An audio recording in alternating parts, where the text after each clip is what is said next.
I planted these 12 plants, and within days, my garden went from being completely overrun to almost untouched. Aphids disappeared. Slugs stopped showing up. Even the beetles moved on. No sprays, no chemicals, just plants doing what they were designed to do.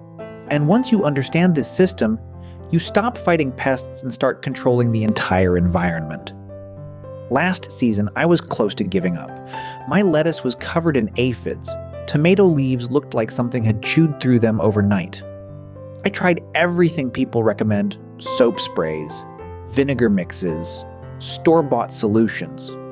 Some worked for a day or two, but the pests always came back.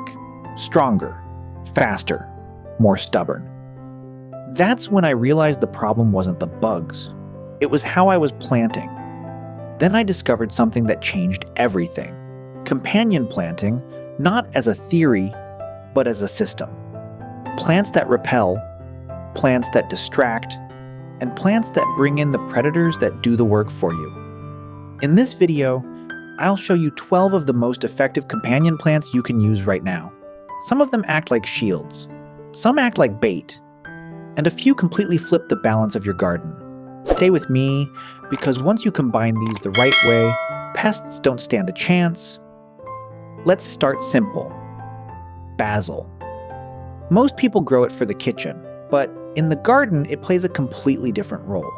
Basil releases a strong scent that interferes with how pests locate plants. Aphids, whiteflies, even mosquitoes, they rely on scent to find food. Basil scrambles that signal.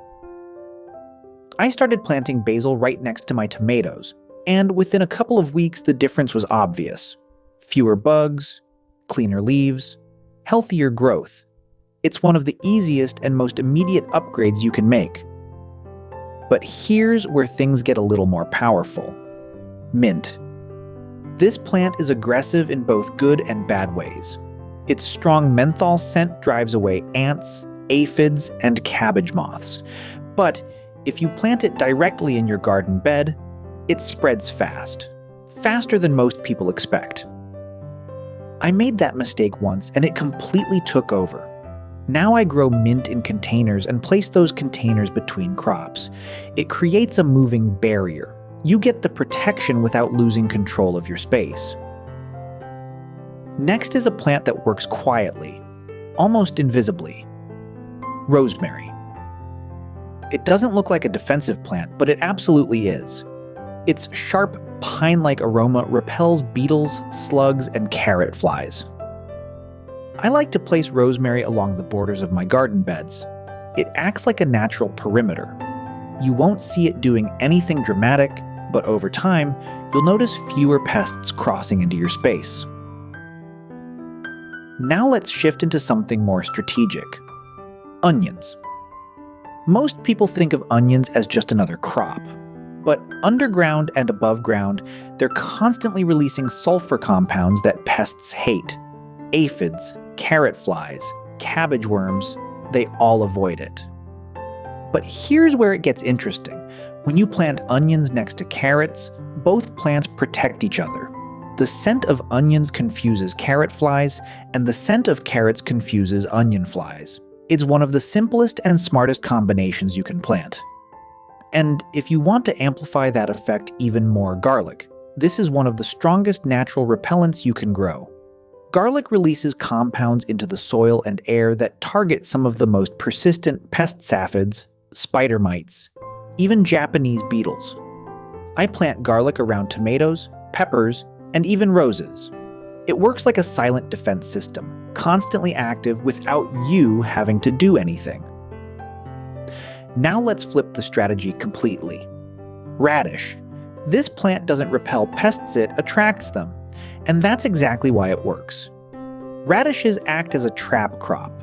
Flea beetles and other leaf-eating insects go straight for them, leaving your more valuable crops alone. I scatter radishes between rows of lettuce and spinach, and within days, you can actually see the difference. The damage shifts away. Just make sure you keep replanting them, because once they're gone, the pests will look for the next target. Now we move into one of the most powerful tools in this entire system: flowers. Marigolds. If you only plant one flower for pest control, make it this one. Marigolds don't just work above ground, their roots release compounds that suppress nematodes in the soil. At the same time, their scent repels aphids, whiteflies, and beetles. I once had a tomato patch completely covered in aphids. I planted marigolds around the edges, and within a week, the change was dramatic. Since then, I never grow tomatoes without them. But the next plant uses a completely different tactic: nasturtium. This is a true decoy. Aphids, caterpillars, whiteflies, they prefer nasturtium over your vegetables. So when you plant it nearby, it pulls the pressure away from your crops. I like placing it near cucumbers and beans. It acts like a magnet for pests. And as a bonus, the leaves and flowers are edible, with a mild peppery taste. Just keep an eye on it, it can spread quickly if you let it. Now let's bring in something that works on a more subtle level: thyme. Small, low-growing, easy to overlook, but incredibly effective.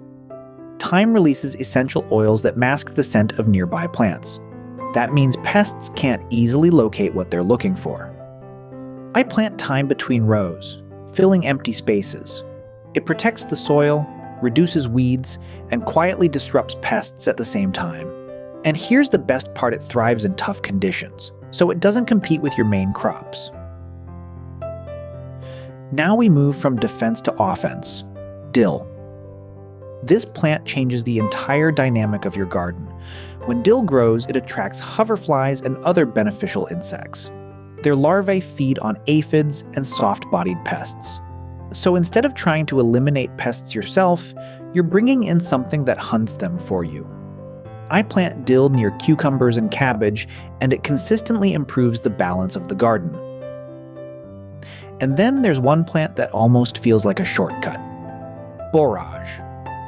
The first time I planted it, I didn't expect much. But within weeks, I noticed more bees, more ladybugs, and far fewer pests. Borage attracts beneficial insects while also helping deter common threats like tomato hornworms. It doesn't just protect, it upgrades the entire ecosystem around it. And finally, one plant most people underestimate: parsley. If you harvest it too early, you miss its real power. When parsley flowers, it attracts parasitic wasps and hoverfly-stiny insects that target aphids and other pests. I always leave a few parsley plants to mature. That's when they become part of the system, not just something you harvest. Now here's the part most people never realize. It's not about planting one of these, it's about combining them. When you plant basil with tomatoes, onions with carrots, marigolds around your beds, and add dill or borage into the mix, you create confusion, distraction, and pressure on pests all at once. They can't find their target. And even if they do, something is already there waiting for them. That's when your garden shifts from being vulnerable to being self-defending. If you're trying this for the first time, don't overcomplicate it. Start with 2 or 3 combinations: basil and tomatoes, marigolds around your beds, dill near your cucumbers. Then, watch what happens over the next few weeks. Cleaner leaves, stronger plants, and fewer pests without touching a single spray. So now I want to know what's the first combination you're going to try, because once you see this system working in your own garden, there's no going back.